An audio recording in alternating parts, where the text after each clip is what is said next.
see on your screen the title of our presentation, Nutrition for Healthy Aging. Our speakers today, and they will introduce themselves, they're from the University of Idaho, Family and Consumer Science, and they are extension educators. And I think you're in for a real treat. I think we're going to all leave this class learning something about the role that nutrition plays and making sure we all age in the best way we possibly can. Before we get into the presentation though, I just want to let you all have some background information about the New Knowledge Adventures program. We are nearing the end of our first virtual New Knowledge Adventures. New Knowledge Adventures started almost 20 years ago with Idaho State University in Pocatello. And we never dreamed that we'd be doing this virtually because it was always about social interaction and getting people to meet each other and know each other. But thanks to our wonderful group of volunteers who run the New Knowledge Adventures program, we were able to transition to online for the time being. And our volunteers are the ones who go out and select the classes and recruit the instructors, and all of our instructors are volunteers, and our volunteers really run this program. So we really appreciate that. The New Knowledge Adventures program was brought to the Treasure Valley 5 years ago, and we were hoping to celebrate our 5th year anniversary in some giant public forum, but we're just not going to do that this year. But it's our 5th anniversary, so we're really excited about that. Some ground rules before we start. Participants can leave the class at any time, and it's up to you if you want to show your camera. All your mics will be muted for the class, and if you have questions, please ask them in the chat feature. To find that, just kind of scroll your mouse around and it should pop up and you'll see chat. And then we will be, the instructors can tell us how they want to handle those questions as they come up. And then also, please, professional language and behavior during the entire class. And also, it will be recorded. So if you are not wanting to be on camera, you might want to leave now. So with that, I'm going to give the screen over to Bridget and Jackie, if you all would introduce yourselves, and then you're free to start your presentation. So thank you. Thank you, Kathy. So my name is Bridget Morstro-Amon, and I'm a family consumer science educator. Used to be called the home economist for Ada County with the University of Idaho. And I have a background, a master's in social work, but I have nutrition and food safety certifications and backgrounds. I've been working with children, youth, and families in nutrition and healthy eating for almost 20 years now with the University of Idaho. I used to run the SNAP Ed program and work with families on nutrition and stretching food dollars, that type of thing. And with me is Jackie and Mindy, my colleague. She's the family consumer science educator in Canyon County. And Jackie has a master's in nutrition and dietetics, and she's a licensed and registered dietitian. And Jackie is the one who actually developed this program, and I just kind of partnered with her and added some things to it. So I invited her today to present with me. So she will start the program and introduce it, and I will be jumping in and out on the parts that I kind of added and worked with her on.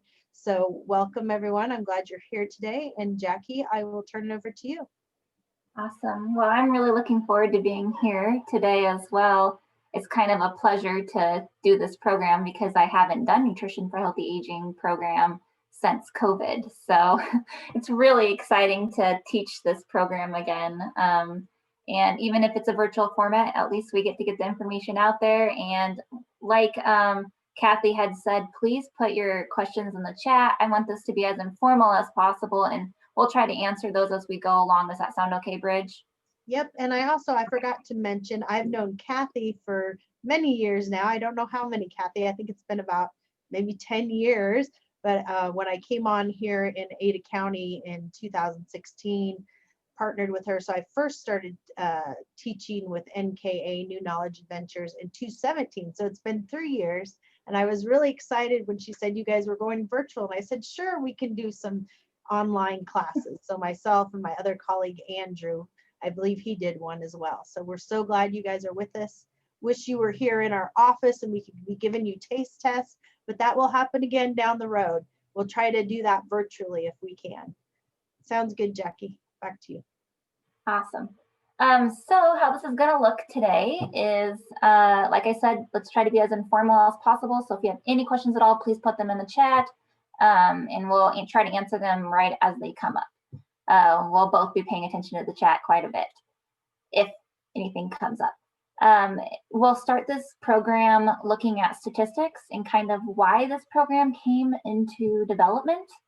And then we'll dive into, I have 4 key messages to really walk us through when it comes to nutrition and what we can do specifically with nutrition to improve quality of life and quality aging as aging progresses. And so we would look at, we try to focus on individuals 50 years of age and older, and you'll notice as we move along sometimes that when it comes to the statistics deters a little bit.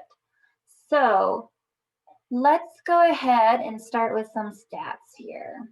So what we have, and if you see me looking at this screen, it's because I have 2 screens. So I see you guys over here and then my PowerPoint over here. So I will look over at you guys occasionally. I'll go back and forth. So the 65 years or older population is growing. 10,000 people turn 65 years old every day.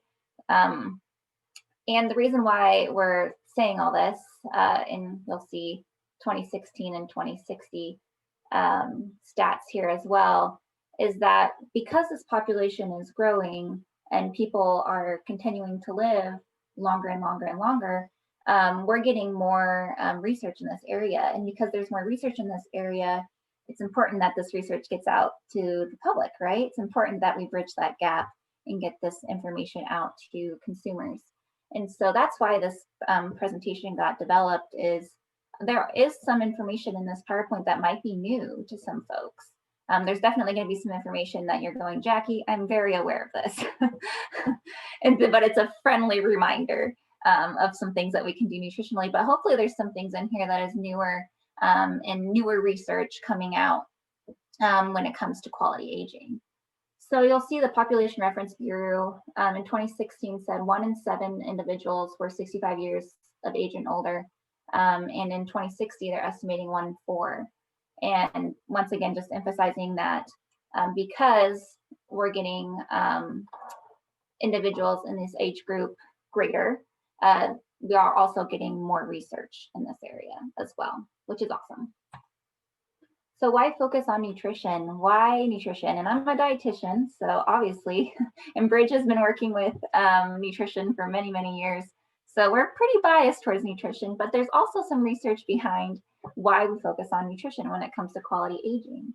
The Academy of Nutrition and Dietetics, which is the worldwide organization for dietitians and nutrition professionals, had said that 70% of physical decline in older adults who have chronic disease is associated with modifiable risk factors. That's kind of a mouthful, I know. So let's break it down a little bit. So physical decline is the decrease in physical function, movability, balance, that type of thing.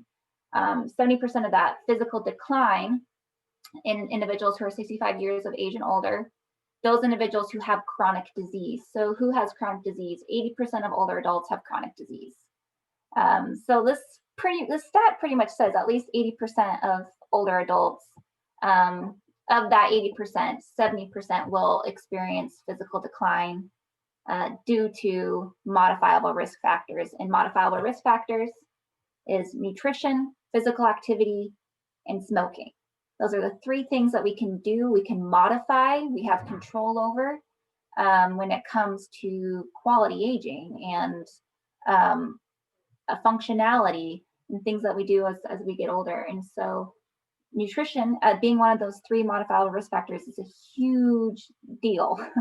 We know that if we're more physically active, that can definitely benefit us and improve quality aging. We know that smoking is definitely advised to not smoke for various health reasons. So today we're really going to focus on that nutrition component. And then going back one little bit, the 80% of older adults who have chronic disease, when we think of chronic disease, there's 3 big chronic diseases that are included within this particular statistic. And that is hypertension, so high blood pressure, high cholesterol, and diabetes. So those are the 3 chronic diseases that really are emphasized within this 80%. And I'm sure we can think, I mean, all of those particular 3 chronic diseases are becoming younger and younger. So as we get older, we're seeing a greater population with those particular chronic diseases. Okay, so as we age, there's natural changes. And I always say with this particular part of the PowerPoint, this is usually the most depressing part of the PowerPoint, but it gets more positive. So bear with me as we talk about these particular changes, but these are just naturally occurring changes that happen as we age. Steady decline of lean body mass, so that's your muscle mass, naturally declines. Increase of fat deposition, so especially around that midsection.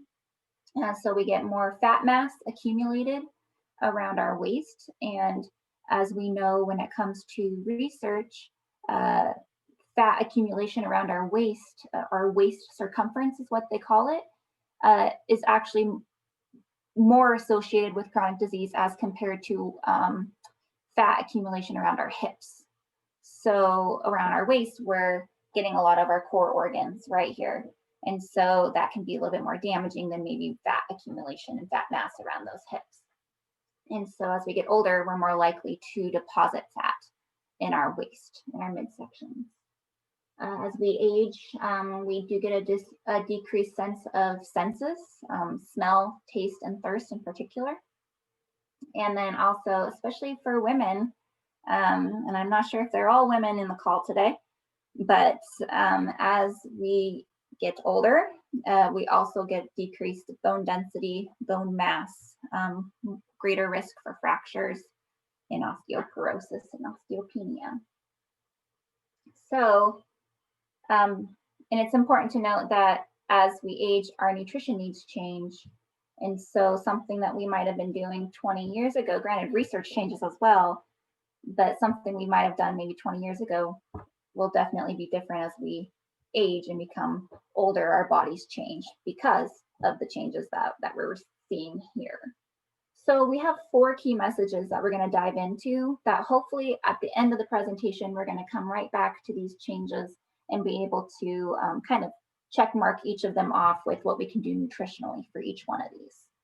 We're going to start with key message number 1, which is eat more plant-based foods. We know plant-based is trending right now. It's very trendy to eat plant-based. Plant-based foods are pretty much anything that comes from plants in a whole form. So whole grains, vegetables, fruits, nuts, seeds, all of those are our plant-based foods. And why do we need to eat more plant-based foods? Well, because of there's many reasons, but one of the reasons is antioxidants. Have we heard of antioxidants before? Maybe. And if I know it's a little bit more awkward over chat. Okay. Oh yeah, good job using that icon there. Yes, antioxidants, a very popular word. We've also probably heard phytochemicals or phytonutrients. Those can be used interchangeably, more so in the consumer role. And oftentimes when they're used interchangeably in a consumer role, it definitely is typically meaning the same thing. So antioxidants are found a lot in our plant-based foods, primarily in our plant-based foods. And what they do is they actually go and can eliminate oxidative stress within our bodies. Oxidative stress can cause anything from various types of chronic diseases, inflammation. It's been associated with some forms of cancer, and that oxidative stress is in the form of free radicals. So kind of a technical term, but free radicals is what causes that stress in our bodies. Antioxidants is so great because they actually, when we eat them from our plant-based foods, they actually come in and kind of create stability with those free radicals. So instead of having those free radicals going in all throughout your body and creating more and more stress and inflammation and contributing to various different types of diseases and cancers, antioxidants go in and make them stable. So they're unable to create that stress. Anything to add, Bridge? I think I've heard them called like a Pac-Man. They don't really eat them, but like here's the free radicals bouncing around and they come along but they really bind to them and then they eliminate them from your body, which is a great thing. Right. Yeah, they create stability, which is awesome. And the more, and that's when that focus on variety really comes into play. That second component of that PowerPoint piece here is different antioxidants are found in primarily different colors. And so when I say eat the rainbow, I'm not saying Skittles or anything like that. I'm saying natural colors, because different colored foods will have different antioxidants that target different free radicals. And so if we're getting a variety of fruits and vegetables, or in my case, I like to say vegetables and fruits with the priority being on those vegetables, we're actually going to be getting a variety of antioxidants to fight a various number of free radicals throughout our body. So that's one of the biggest reasons plant-based foods is very important. Second reason is fiber. I am a massive fiber queen. I love fiber, and I think it's probably one of the biggest things that anyone can be doing, regardless of age, sex. It's literally the one thing that we can be doing to improve our health at the very least. Fiber is found in our plant-based foods, so listed there. And what it is it's actually a type of carbohydrate. So we've probably been told many times before to eat fiber. But what is it? And it's a type of carb. These days, carbohydrates don't have the greatest rep, right? They don't have the best reputation. But I'm here to dispel that myth that carbohydrates are bad for us and say that if we're eating high quality carbohydrates like the ones listed here in this plant-based foods PowerPoint, we're getting a lot of fiber. And if we're getting a lot of fiber, it's actually creating bulk. And when it's creating bulk in our systems, it's cleaning our digestive systems. It's creating satiety, so we're feeling fuller longer. It's helping manage our blood sugars, which we think with carbohydrates, that's what raises our blood sugars, right? But this type of carbohydrate doesn't necessarily get digested fully, or maybe even not at all within our bodies. So it's actually leveling out those blood sugars really well. With blood sugar management, it can play a role in decreasing cholesterol. Fiber is kind of nature's gift to us. So when it comes to how much fiber we need, for women 50 years of age and older, we need 21 grams a day. And for men, we need 30 grams a day. On average, American adults typically get about 14 grams of fiber each day. Something fun I always like to say is oftentimes when it comes to nutrition, I see individuals, we're tracking calories, we're tracking fat, we're tracking those macronutrients, but something that we should be tracking is fiber. And what's so neat to be tracking fiber is typically if we're getting enough fiber within the ranges listed here, then we're actually typically going to be falling within that calorie range that we should be at. We're going to be feeling great. We're also likely going to be seeing maybe some weight maintenance and success when it comes to goals with that particular desirable goal.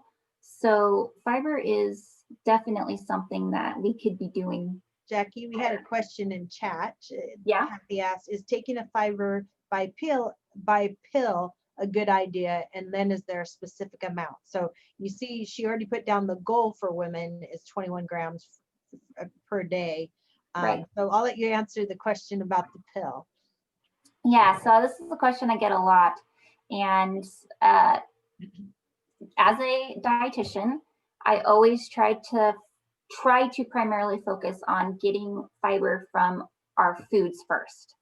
So because as we know, listed here in this PowerPoint, we have antioxidants, various vitamins and minerals that we're getting from that whole food if we eat it, that we're kind of lacking if we're getting it from a supplement or pill form.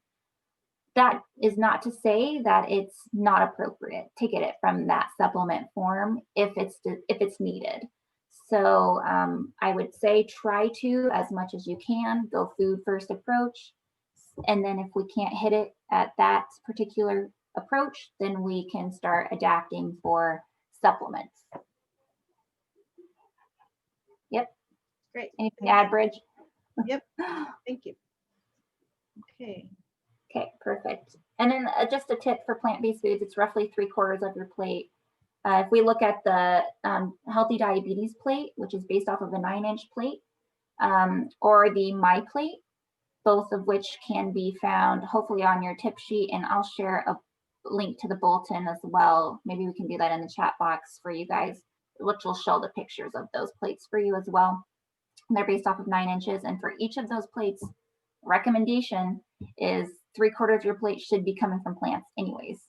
So if we're getting a 3/4 of our plate coming from plant-based foods, we will likely be hitting that 21 grams for women, 30 grams for men. Oh, there they are. Go for it, Bridget. Sorry, somehow okay, here we go. So here's an example. So one of the things you want to look for, so if you look to the left on the choosemyplate.gov, you'll see where Jackie was saying 3/4 of your plates.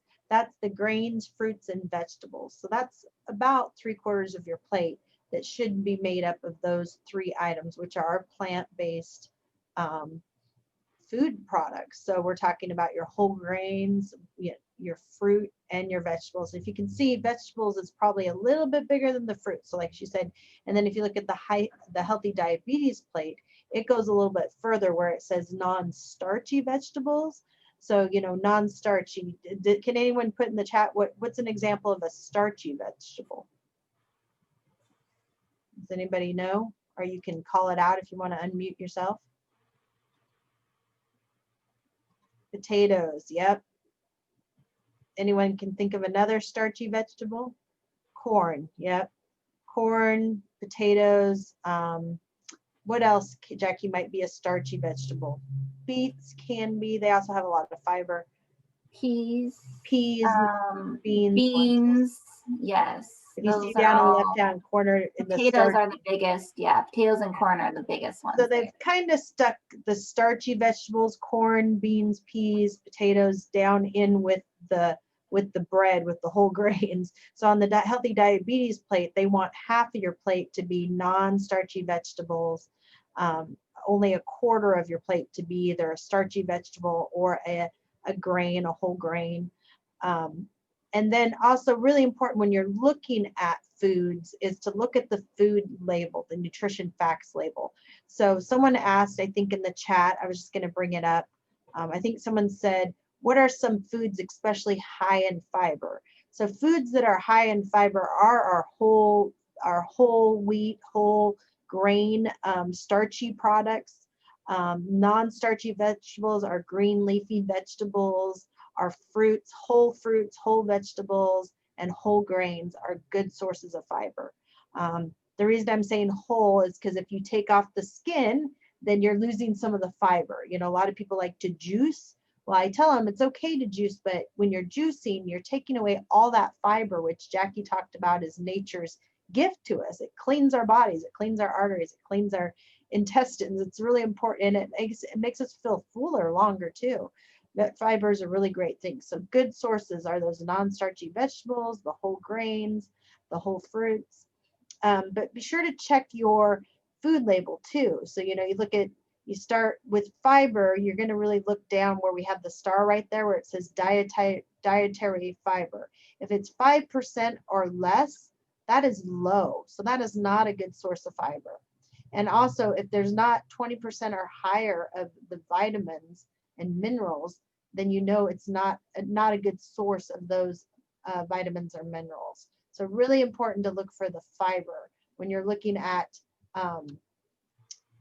breads and whole grain products. The fiber should be 3 grams or higher, or really look at the percentage here. It needs to be 5% or higher to be a good source of fiber. And also not just the nutrition facts, but you'll want to look at the label and see that the first ingredient on the ingredient list says whole grain fiber, whole grain wheat, whole grain fiber, whole grain wheat, whole grain rice. You want to look for that word whole, and then you'll know that if that's the first ingredient, that it's a whole grain and it's a good source of fiber.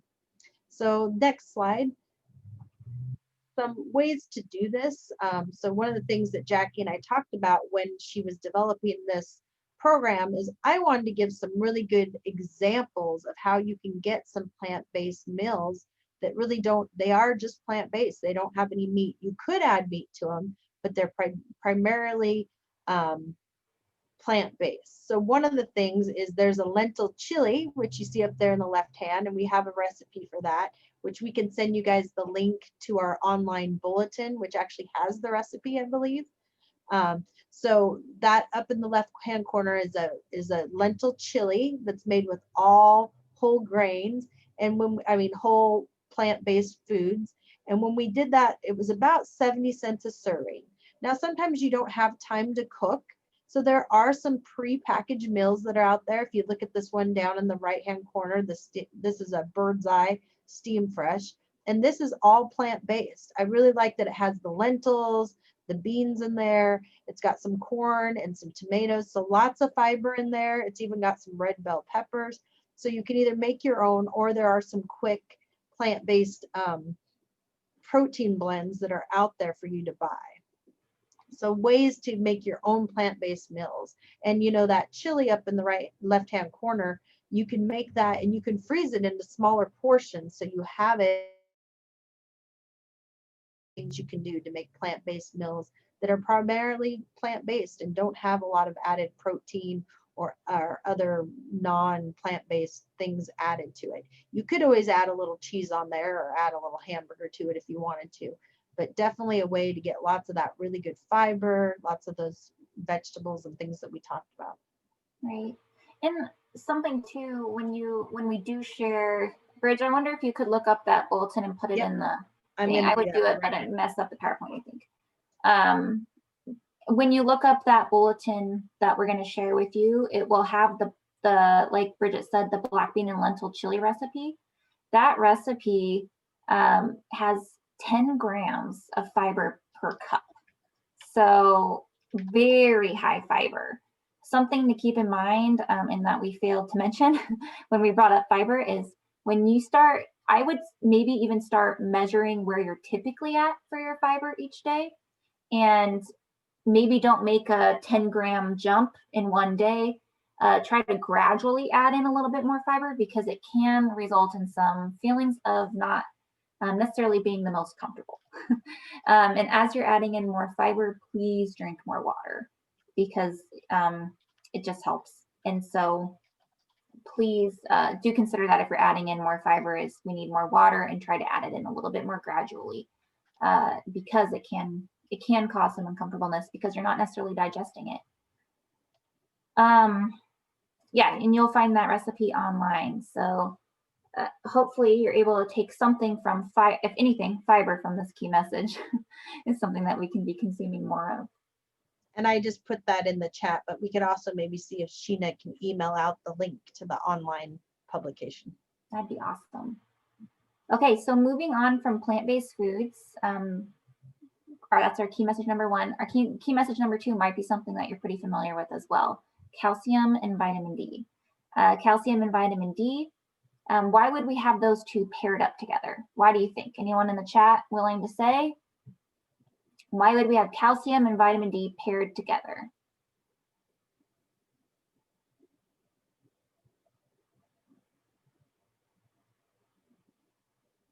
I'll give you a quick minute.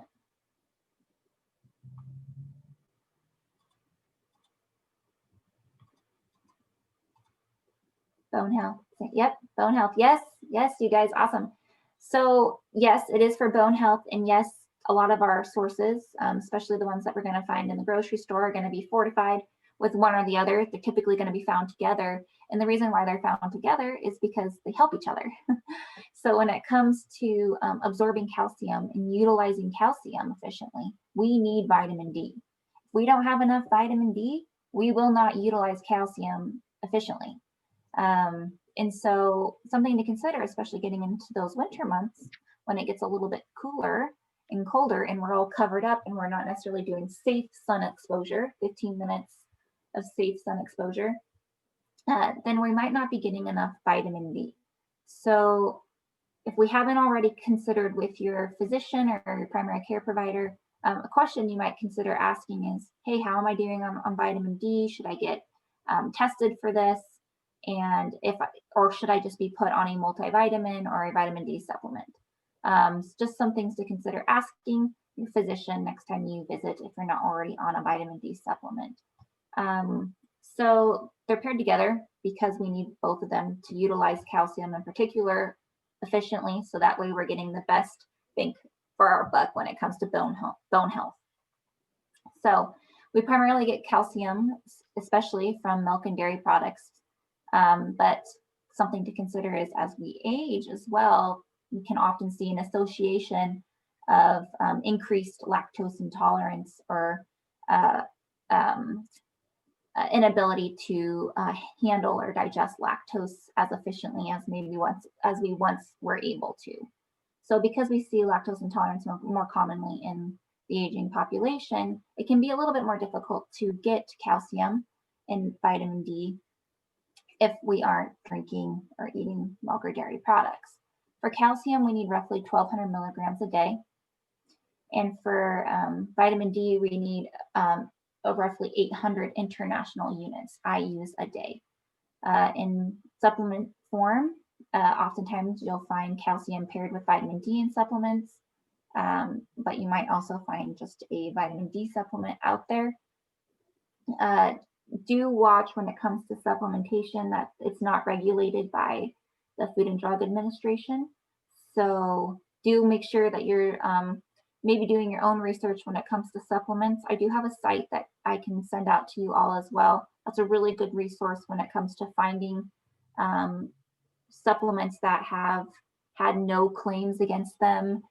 Typically, the Food and Drug Administration won't look at a supplement unless there's been a claim that has said, hey, we think this has caused this when I took this supplement.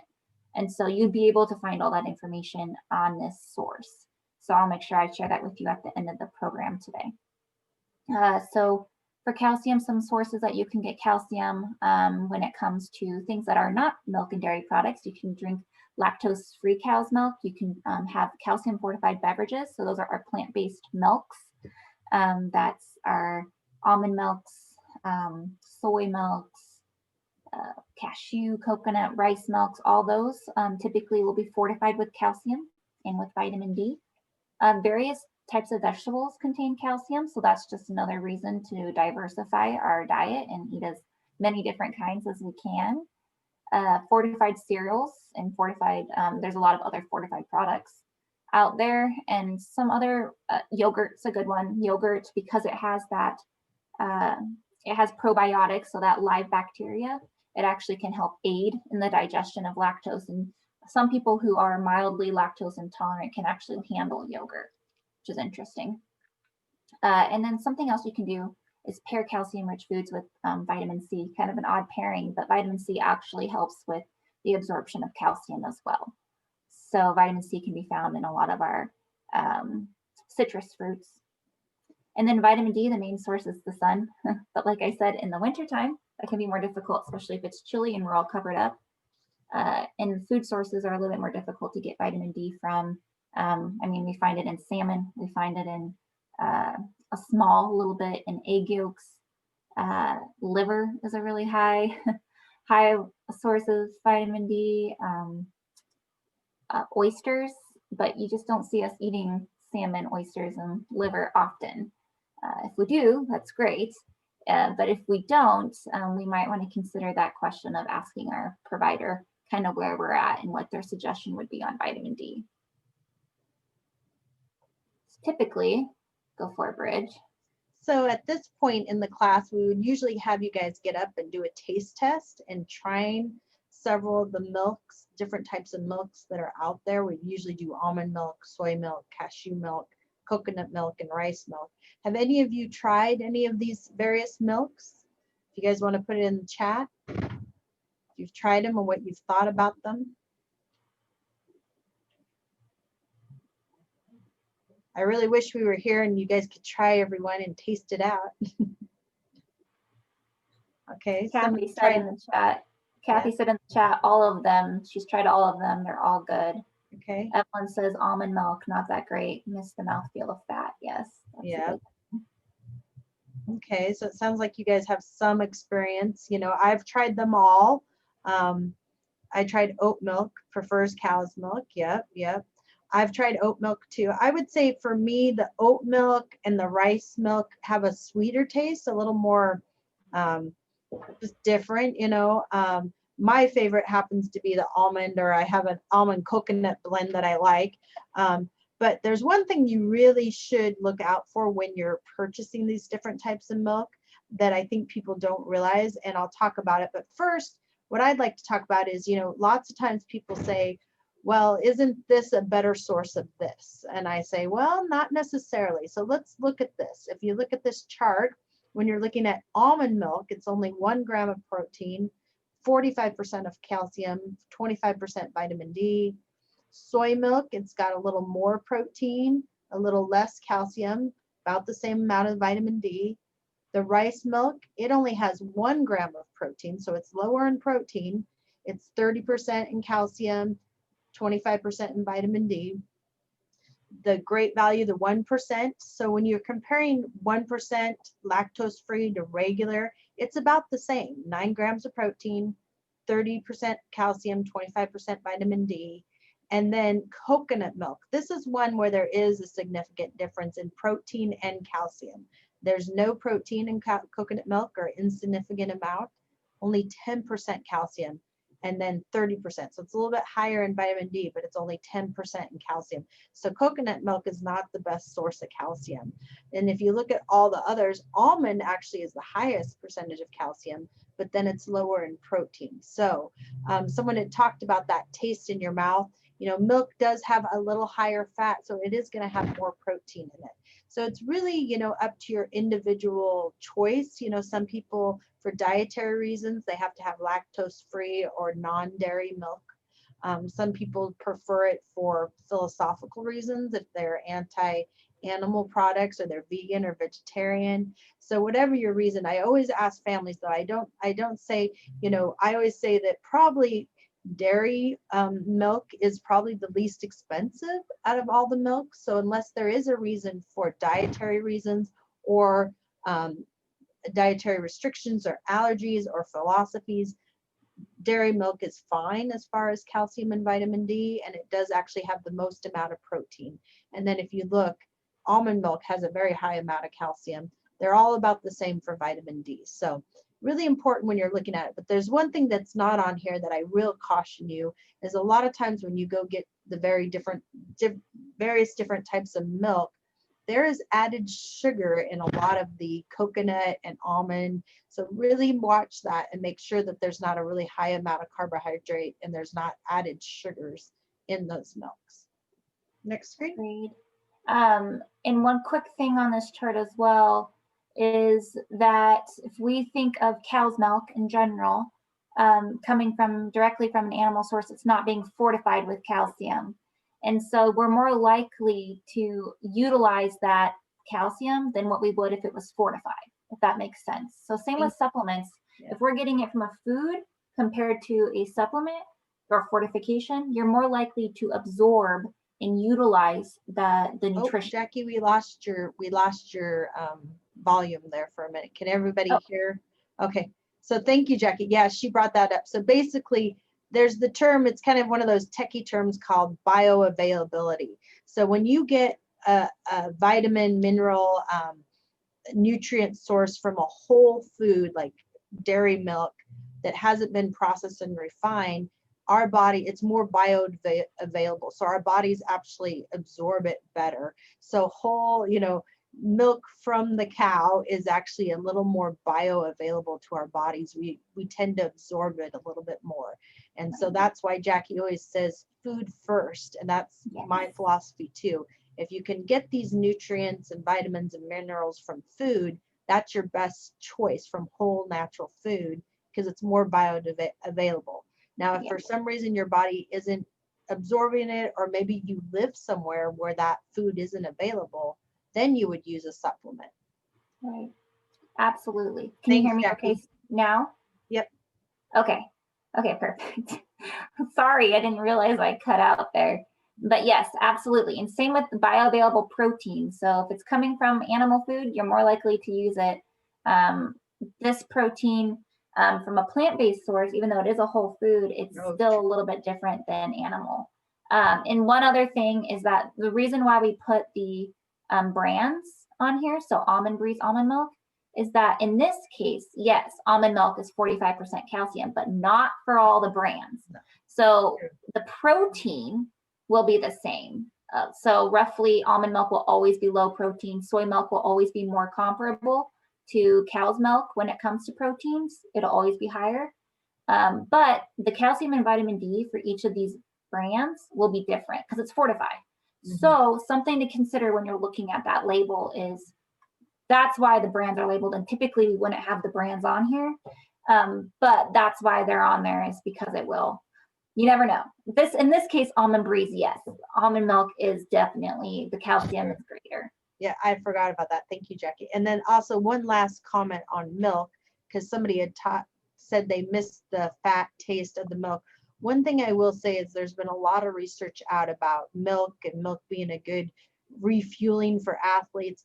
Part of the reason they feel that milk, the dairy milk, it is because of that protein. And so when you have a higher protein content, you might feel fuller longer, and it actually can help you. There's some long chain protein things that take longer to break down your body, and that's why they really recommend it for athletes that are refueling. It's a really good source, and your satiety, so it's going to keep you feeling fuller a little bit longer. Absolutely. Very true. And that leads us perfectly into the next key message is protein. And so if you look at the protein, the higher protein milks here, cow's milk is definitely higher in soy milk. This will help us a little bit when it comes to the next message, which is protein distribution. So this one might be probably the newest. It's definitely the newest key message in research coming out when it comes to aging, is the concept of how much protein do we need in the aging population for quality, and how much protein should we be consuming at each meal. So that's where that distribution comes into play. So how this all started happening with this research, which it's been a definite few years now since this research has started becoming a little bit more solidified, is the concept of sarcopenia and sarcopenic obesity. So if you've heard these terms before, they're diagnoses. So you have to be diagnosed with these. But they did notice in our aging population that sarcopenia and sarcopenic obesity were becoming more common. Sarcopenia is when you're having that loss of muscle mass as you age. That's also happening in association with loss of function and balance and stability, grip strength. All those things were going in with sarcopenia. And sarcopenic obesity is that loss of muscle mass and increase of fat mass. So we're having the addition of fat mass in this particular diagnosis. So with the included loss of function and ability. So they're wondering, what is it something that we can be doing nutritionally to help combat, in particular, sarcopenia? And what they found out is the aging population might need more protein, and they might need, particular need for anyone, if we distribute our protein more effectively, we're able to utilize it a little bit better. So it's going to get a tad bit technical, but it'll die down hopefully here in a second. But if you guys have heard of the RDA is the recommended dietary allowance, and the only reason why I have it up here is to show a comparison. So the RDA for an adult, anyone from 18 and above, 18 to 100, 110, whatever it is, all the current recommendation is this number right here, 0.8 grams per kilograms per day. Makes no sense right now, I'm sure, but it'll make sense in a second. The RDA, so if this is how much 18 years old and above need, the RDA is specifically to prevent deficiency. So it's meaning we need this much protein to prevent any deficiencies. And I think sometimes that can be a little bit of a fault when it comes to this particular recommendation, because we tend to focus on that RDA and not necessarily on quality. It's more so we just need to hit this baseline, and it's not necessarily on, we might need a little bit more. So the new research is showing. And the that RDA is the recommended daily allowance that the USDA and is put out in the dietary guidelines for Americans. So they're saying you need that amount of protein per day, per kilogram of weight per day to prevent deficiency. And so Right. what Jackie is saying, she thinks that's a little bit of there's the problem with that, or not the problem, but maybe what's lacking there is that's just to prevent deficiency. It's not talking about quality. It's not talking about what you should have to have the best quality. And that's what she's going to talk about. Yes, absolutely. And this is strictly for individual adults, 18 years and above. It's not necessarily looking at, as we age, those naturally occurring changes that happen. So as we age, our nutrition needs change, and the RDA should be reflecting that. And so what they've actually found in newer research, which by new research, this has been pretty quality research now. Otherwise, we wouldn't be saying this if it's pretty preliminary, but it's pretty quality at this point, is that for individuals 50 years and above, we might need almost, you can see, double the RDA a day. So, but for a typical American, that's relatively what we're receiving, if that makes sense. So the RDA is definitely lower than what we need for the aging population. The new research is saying we need up to maybe 1.3 grams per kilogram a day. So just to give you a nice understanding of what that is, we have a 150-pound adult, 150 pounds, divide that by 2.2, and we get our weight in kilograms. Our weight in kilograms, if we're 150 pounds, is roughly 68 kilograms. For the current RDA, we would need to multiply 68 kilograms by 0.8. In the current RDA, we would need roughly 55 grams of protein each day. So if we are actually going off of the new research, and even on that lower end of this range, we will need, for a 150-pound person, from 55 grams for that first RDA. Let me do the math real quick.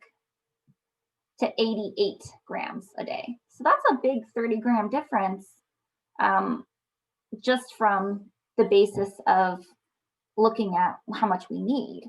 That's definitely different than what we're consuming.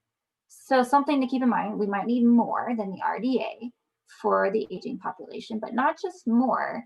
New research is also showing that more is only better if we're doing it effectively.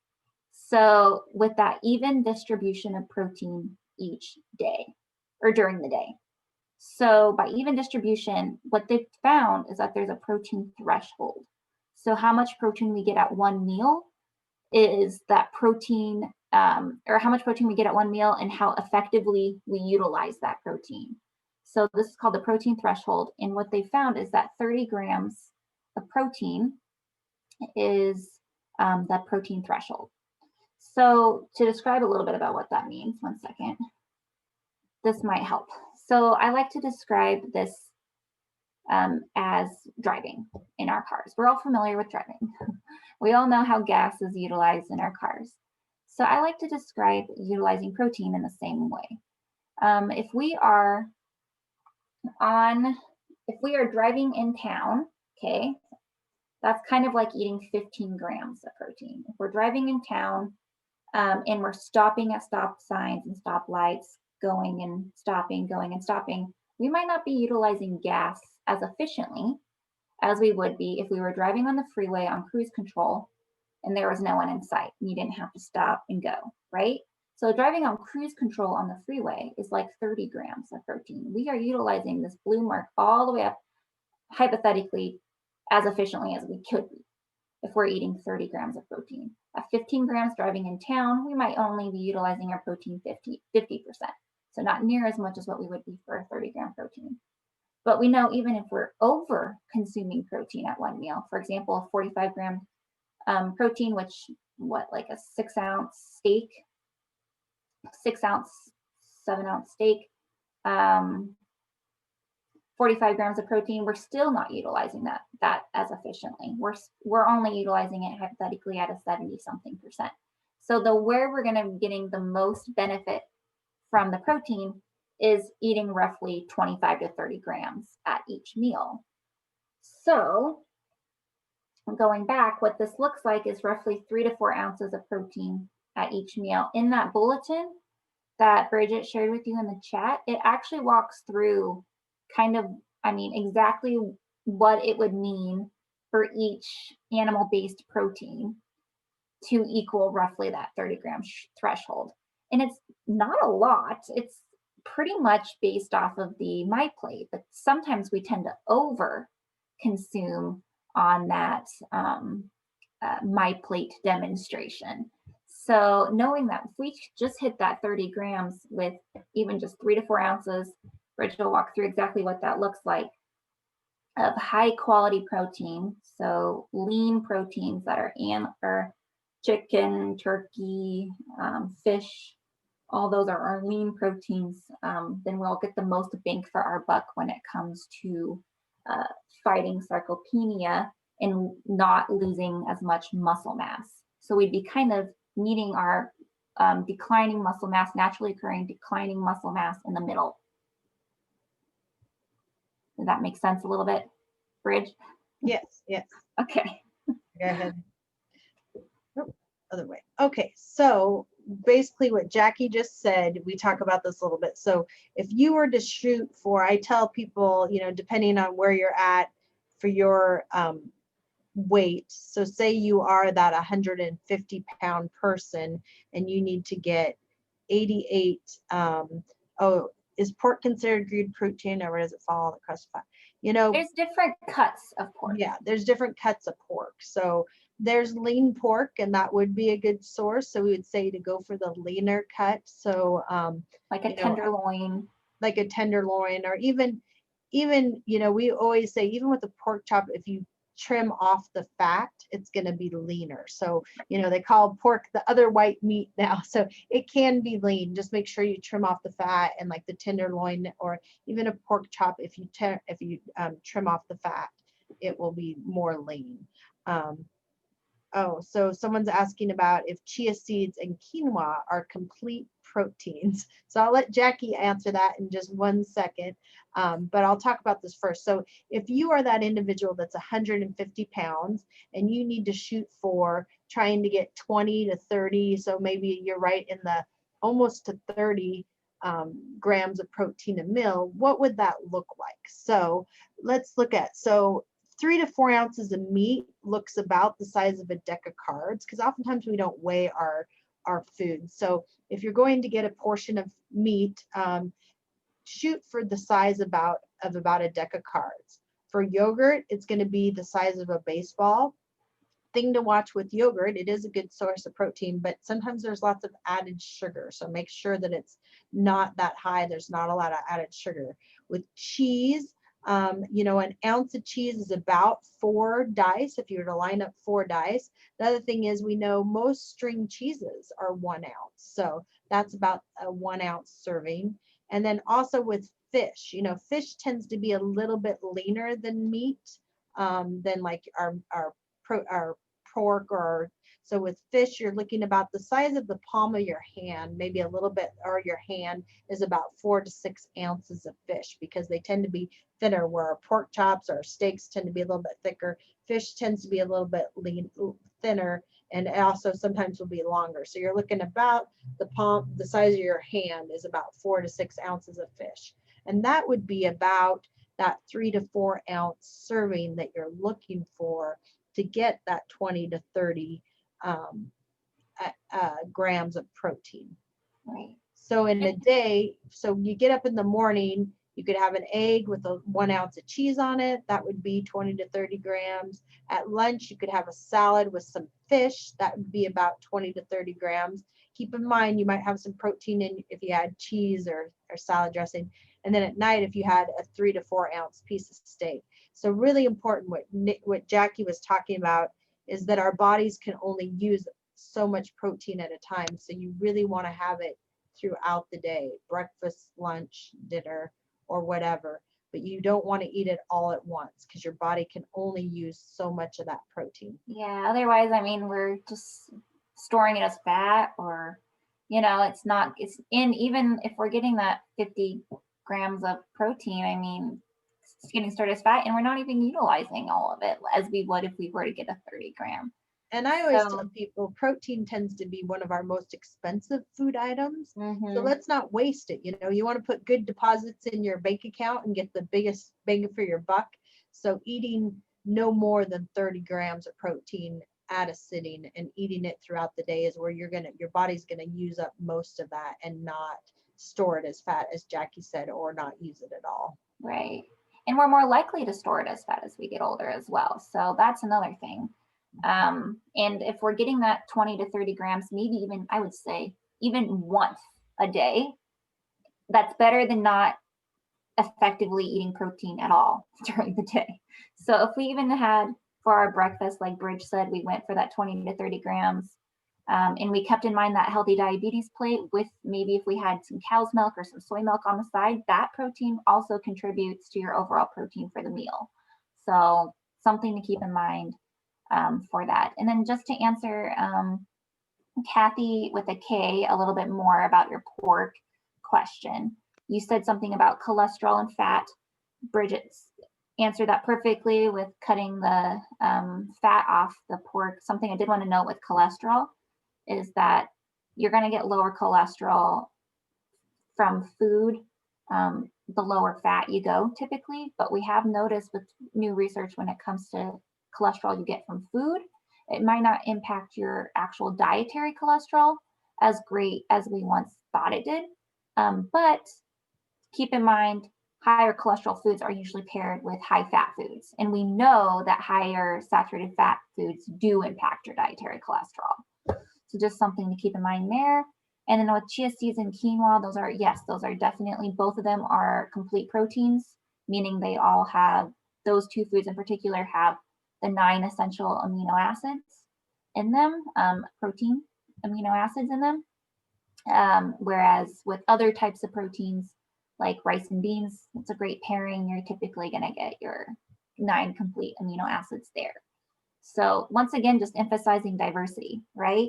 Eating a variety of different foods, regardless of the food group. If we eat a variety, we're more likely to get what we need. Perfect. Any other questions on protein? And like I said, 1 meal a day, if we could hit that 20 to 30 grams, we could be utilizing protein super efficiently and maybe even combating some muscle mass loss. So that way we're not losing, we're just maintaining it at the very least. And especially if we're exercising and being physically active, we need that protein even more. So something to keep in mind as we are thinking nutritionally. Okay, last key message is hydration. So pretty basic key message, but I like to bring it up because I do think it's very important for any adults and youth. Water is very important. It takes up roughly 50 to 75% of the body. And you can see all the chart there. What does water do for you? But for the purpose of this key message, I really wanted to talk about dehydration. So one of the first signs of being dehydrated, not having enough water, free water, is thirst. And as we noted from the very beginning of this presentation or program, is that as we age, even if we don't know it, we can be getting a sense of or a decreased sense of thirst. And so if the first sign of dehydration is a sensation of thirst and we're not able to detect that, that's when things start to get it can get a little dicey if we're not paying attention to other things or educating our family and friends. And by educating our family and friends, I mean mood changes, confusion, and short-term memory loss are the next really big signs of dehydration. And unfortunately, especially for our aging population and For example, I used to do work at a, a, a care facility for seniors, and something I would hear often from family members visiting their family members that resided there was, oh, mom's just, mom's just feeling or being a little confused, it's just what happens as you age. And that's not typically what happens as we age unless there's a variable in play. And so if there's confusion, if there's mood changes, if there's short-term memory loss, you're likely dehydrated. And when I heard that, I would always go in and bring water, free water to drink. So something to keep in mind is that dehydration is more common in our aging population, and as we get older, it becomes more common. And so understanding and being aware of these signs can be very helpful for you and for your friends and family to know, and for you to know as well as you're with your friends and your peers. And so just a note there on that dehydration piece. For more long-term signs of dehydration is constipation, it's headaches, and then even more long-term could be poor kidney function. So hydration is very important, and especially important as we age. So how much water, free water, do we need? We need roughly, at the very least, 8 8-ounce glasses. So 64 ounces a day. Something I like to do is have even this one right here, I have looks like a little mason jar, but it has the ounces on the side here, and it helps me know how many ounces of free water, just water, that I drink a day. So, and then tally it up throughout the day. So some things that you can do to help you when it comes to trying to stay hydrated is this. Bridge, are you there? I think she had to run off for a quick sec. Yes, no, sorry. No, you're fine. So I was grabbing this. So one of the things that I do, so a lot of people I hear very commonly is, well, I don't like water. I don't like to taste the water, or, they're trying to switch from drinking like soda pop or something flavored. And so one of the ways that I found and that really works for people to encourage them to drink water is to add a little natural flavor to it. So back to our plant-based, I'm not telling you to add a teaspoon or 2 of sugar or pour in something.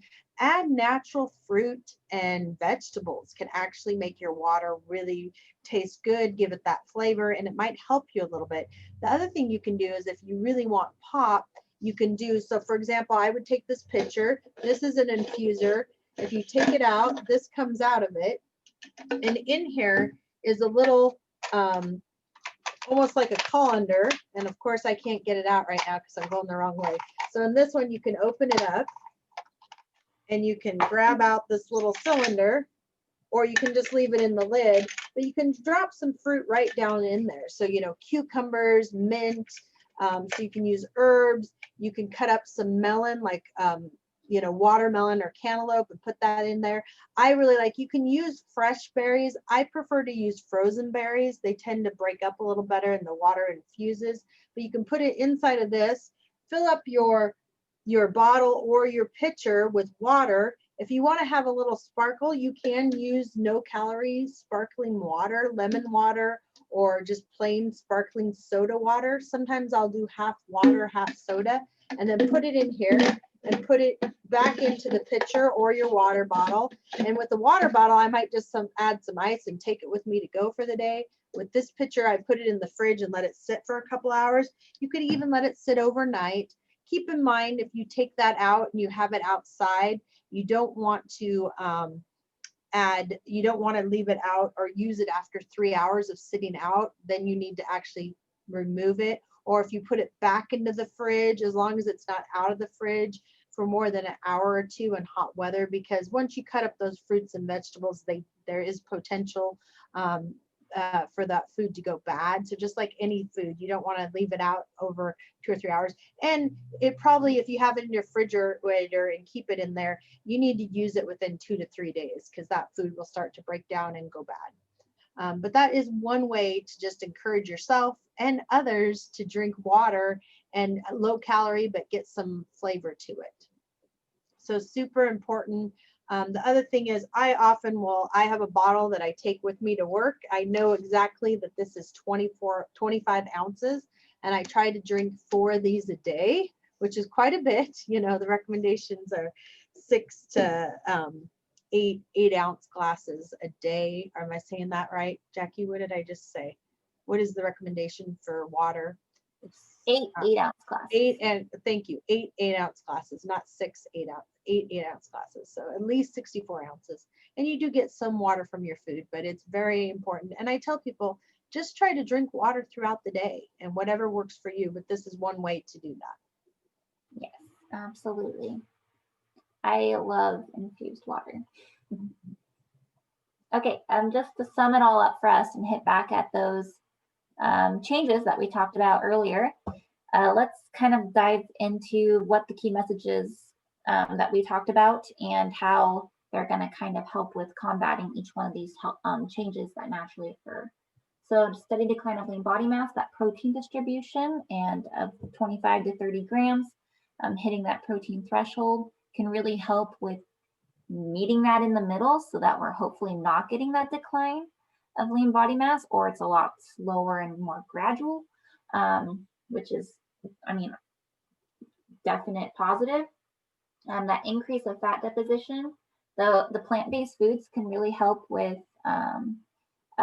weight management, but if there's an increase of fat deposition that's naturally occurring, that protein distribution can also play a role when it comes to keeping our protein at that protein threshold, not over consuming protein, and obviously physical activity would help with increase of fat deposition as well. Decreased bone density, pretty standard one. Calcium and vitamin D, definite important as we age. And then decreased sense of smell, taste, thirst, and etc. We can't really do anything to combat this. But what we can do is be aware, especially when it comes to hydration and the importance of that and what the signs and symptoms of dehydration are. We can make sure we educate our friends and family and our peers. And so that way we can recognize these right away before they become more severe, understand them, and then do possible interventions or solutions to help with prevention of any particular scenarios that can occur from those loss of senses. Okay, so wrapping up, just so you guys know, we do have a Facebook page, the Food, Fitness, and Finance Treasure Valley Family Consumer Science page. And on that page, we put things like any upcoming classes, any latest posts on food safety issues, things that are coming up. So if you guys want to follow us, if you just Google on Facebook, Food, Fitness, and Finance UI extension, it'll come up. We also have an Instagram page. Anything that's on our page is valid, reliable information. Occasionally we put something funny, like I put something about dog yoga, which is a real thing.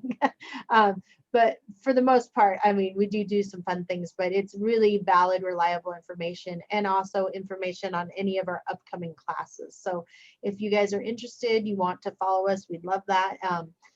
We don't spam you or anything like that, but if you want more information on any upcoming classes we have coming, programs, that includes information on food, fitness, and finance. Our posts are valid information.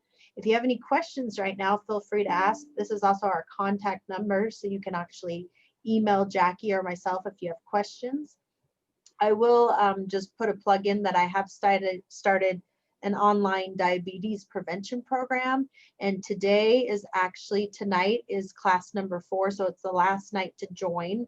But if any of you are interested in that and wanted to join tonight, you could email me and I could send you the Zoom link.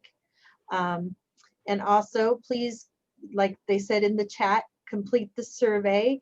And also we will send out a survey for this class so you can give us feedback on what you thought. And thank you guys. This is fun. We're glad we're still able to present. Please let us know if you have any information. And also thank you, Kathy, for sharing your recipe for that infused water with chia seeds in the Yes, chat. I saw that too. I'm going to try that. I've done chia seeds in yogurt. I haven't done it actually as a drink. So great idea. And I did see Sheena's comment on can't depend on feeling thirsty. I would 1000% agree with that. Even without loss of sense of thirst, oftentimes we confuse thirst with hunger. Or hunger with thirst with hunger. That's exactly what it is. Because as we have a really hard time identifying the differences between those two particular sensations. And so something to keep in mind as well is, yes, it's hard to depend on that particular sensation. That's why I always just tell people, just try to drink water throughout the day. Even if you don't feel thirsty, just try to keep drinking it. Yes. Well, thank you so much, you guys, for having us. We appreciate it. And any questions, let us know. I'm going to look in the chat here. Yeah, and I just want to say thank you, Bridget and Jackie, for doing this presentation and connecting it to as we get older. I think we all learned a lot, and I appreciate those who shared information too. And I feel like I need to go eat some black-eyed peas or some lentils right now. Some fiber and drink some water with it. And drink some water with it. So thank you. I really did learn a lot. Thank you. Thank And you. this is our first time doing it via Zoom, so thank you. Yeah, I think Yeah, it worked really well. for sure. Okay, well, with that, I guess we'll go ahead and end it. So thank you. Okay, thank you. And we will send the survey to Sheena if people want to do it and send it back to us. That's great. That sounds good. All Okay, right, cool. thank you. Bye. Bye-bye. Bye. Thanks, Sheena. Uh-huh.